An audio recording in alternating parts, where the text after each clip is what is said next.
Ever since my mom died, I've been a mess.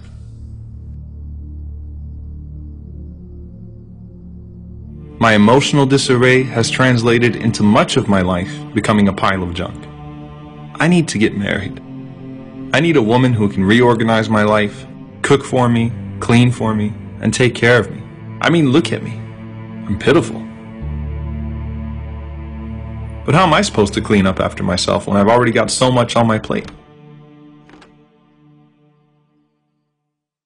About a month ago, my uncle's wife was in a major car accident and has been in the hospital since. She's been steadily recovering, but naturally this entire event has taken its toll on him. I would make it a point to visit him frequently, knowing how lonely and down he was. Somehow, we managed to get on the topic of marriage. I told him I really needed a wife, and that my life was a mess. He smiled and said, "I thought your generation was an enlightened one. A wife is not a maid, and you need to understand marriage before you get married." He pointed out that he had no problem keeping his house clean in his wife's absence, and that even when she is around, he still helps around the house, because he believes that he and his wife are partners, even when it comes to household responsibilities. He reminded me of the Prophet, peace be upon him, saying, "The best of you are those who are best to their wives." No man in history was as busy as the Prophet, peace be upon him, or as important to the world as he was. But that didn't stop him from constantly being in the service of his own household. Aisha radiallahu anha says that the Prophet, peace be upon him, used to repair his own shoes and mend his own clothes without complaints. And with all that, he never deprived his family of that infectious smile he was so famous for.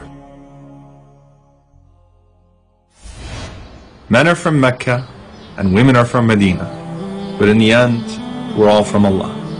And though at times it seems impossible to understand one another, Allah created us in our own unique ways to complete one another. And that's not just in regards to marriage. That's a rule of life. Be it a mother with her son, a wife with her husband, a daughter with her father, a sister with her brother, there's something special about the bond between men and women.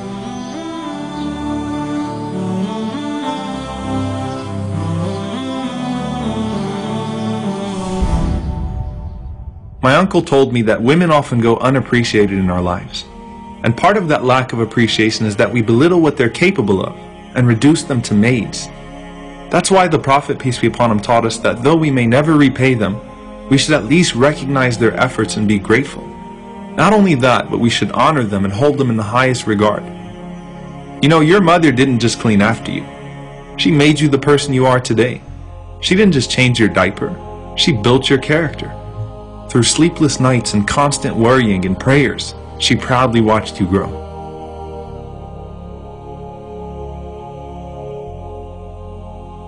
And you know, if we pay close enough attention, we'll realize that every woman in our lives has taught us something.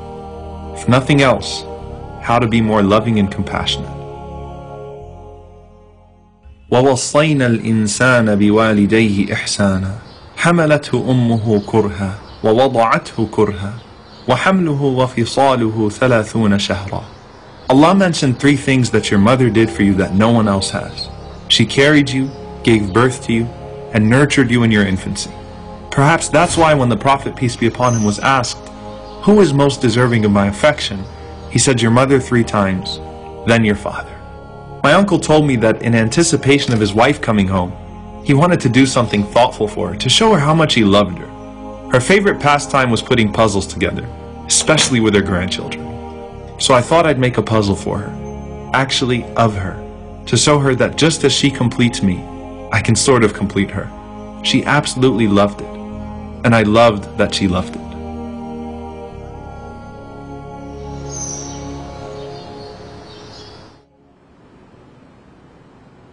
My neighbor once asked me, "Aren't you Muslims exaggerating just a little bit when you claim that Muhammad emancipated women?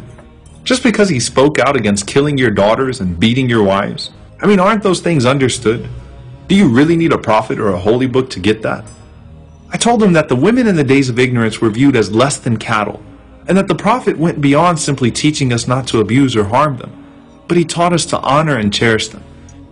Besides, wouldn't you agree that sometimes transformative figures are needed to call people out on their brutality? and remind them of what makes them human? He finally said, "Yeah, I guess so. But that's not the same." But he and I both knew that it was. And let's face it, we all need to be reminded at times. And throughout this process, not only was I able to rearrange my life, but my beliefs as well. And as usual, the Prophet, peace be upon him, was right.